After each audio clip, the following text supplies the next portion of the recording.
हदीस में आता है रसूलुल्लाह सल्लल्लाहु अलैहि वसल्लम ने फरमाया कि जब किसी बंदे से गुनाह होता है और वो अल्लाह के सामने हाथ उठा के तौबा करता है तो अल्लाह फरिश्तों से कहते हैं कि देखो ये मुझसे तौबा कर रहा है ना, तो इसको यकीन है कि कोई खुदा है, कोई रब है जो इसके गुनाह पे सज़ा भी दे सकता है और मुआफ़ भी। हालांकि अभी अल्लाह ने सज़ा दी नहीं है, कोई नज़र भी नहीं आ रही सज़ा इसको यकीन है कि मेरा कोई रब है जो इस गुनाह पे सज़ा भी दे सकता है और माफ़ भी कर सकता है, तभी ये मुझसे गिड़गिड़ा के माफ़ी मांग रहा है। तो मैं इसके अमल की लाज रखता हूँ। इसका ये ना, बहुत से गुनाह करते हैं, नहीं हाथ उठाते अल्लाह के सामने, और अल्लाह को देखने के बाद तो सारे ही हाथ उठाएंगे, तो फिर तो सारे उठा लेंगे हाथ, तौबा करेंगे।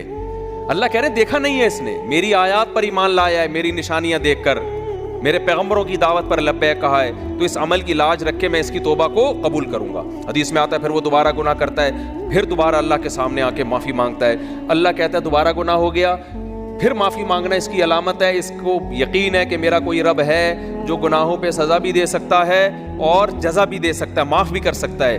तो फिर ये माफ़ी मांग रहा है। नबी सल्लल्लाहु अलैहि वसल्लम की हदीस का मफ़हूम है 70 दफ़ा भी कोई गुनाह करके 70 दफ़ा तौबा करेगा तो अल्लाह उसके इस जज्बे की लाज रखकर उसके गुनाह को मुआफ़ करेगा। इसका मतलब ये नहीं कि आप 70 दफ़ा गुनाह करें, मकसद एक समझाना है कि तौबा में ताख़ीर ना करें। तो अल्लाह माफ़ क्यों कर रहा है? इसके इस तौहीद वाले नज़रिए की बेस पर कि इसको पता है कि मुझे गुनाह माफ़ करवाने के लिए मेरे पास अल्लाह के सिवा कोई ऑप्शन नहीं है। तो तौहीद अल्लाह को बहुत पसंद है, शिर्क से अल्लाह को बहुत ज़्यादा नफरत।